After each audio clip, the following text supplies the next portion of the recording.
En el 98, entonces se desplazan 492 familias de ese territorio y nos vinimos, corrimos uno hacia Montelíbano, otro hacia Puerto Libertador y los que estábamos más abajo hacia aquí hasta el municipio de Tierra Alta. En mi caso yo me quedo en una finca que tenía mi papá, aquí en estas 7.400 hectáreas donde estamos ahora, que es la represa de Urrá.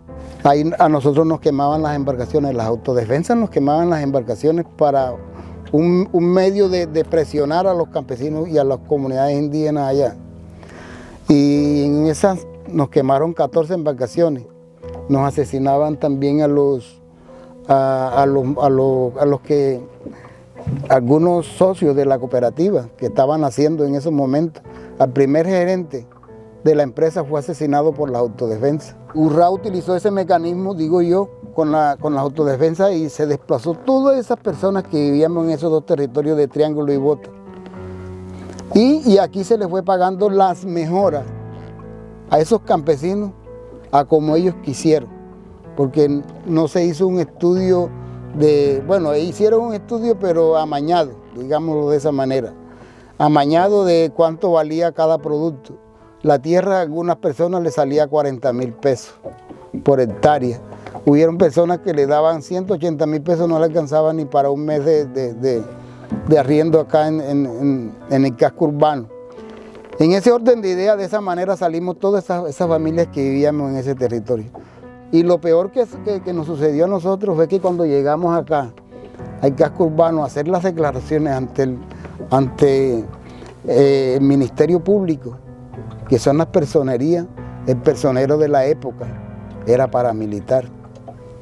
Era paramilitar y entonces nos tocaba decir que quienes nos habían desplazado a nosotros era la guerrilla de la FARC, pero fueron las autodefensas que nos hizo desplazar a nosotros del territorio. Y ninguna de esas familias salió incluida en el registro único de víctimas. No salió incluida porque esas declaraciones las tiró ese personero al basurero.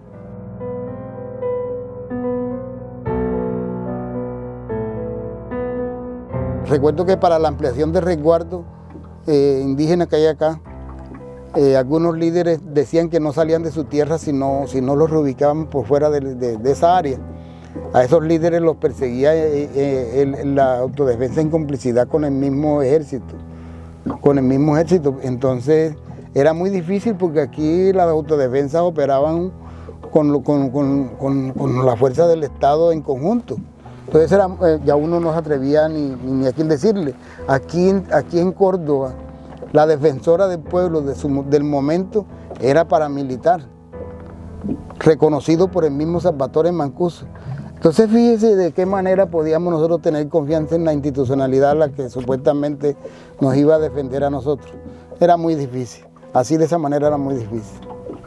En las operaciones que hacían en las zonas rurales siempre iban, en las operaciones que hacía el ejército siempre iban personas de las autodefensas ahí.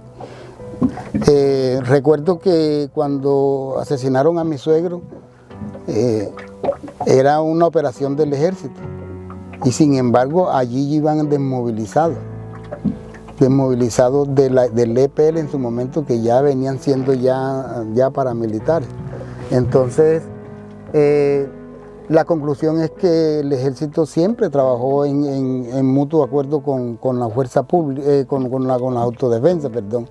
Y en Tierra Alta, la persona que más asesinaba personas ahí, cuando asesinaba a una persona se era al puesto de policía, como a resguardarse allá. Entonces, en ese orden de ideas nosotros nos ponemos a pensar y además de eso, allá todo el mundo sabía quién era el que asesinaba a personas y los únicos que no sabían era la policía, porque a él no lo perseguía.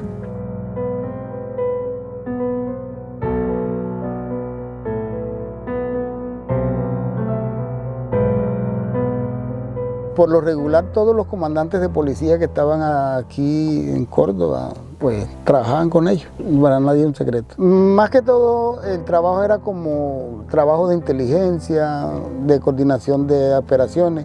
Me acuerdo que en el 2006, cuando hubo la toma guerrillera Cuando hubo la toma guerrillera en tierra adentro, ellos coordinaban esas operaciones, el ejército y autodefensa. Se veía uno ejército y autodefensa casi juntos.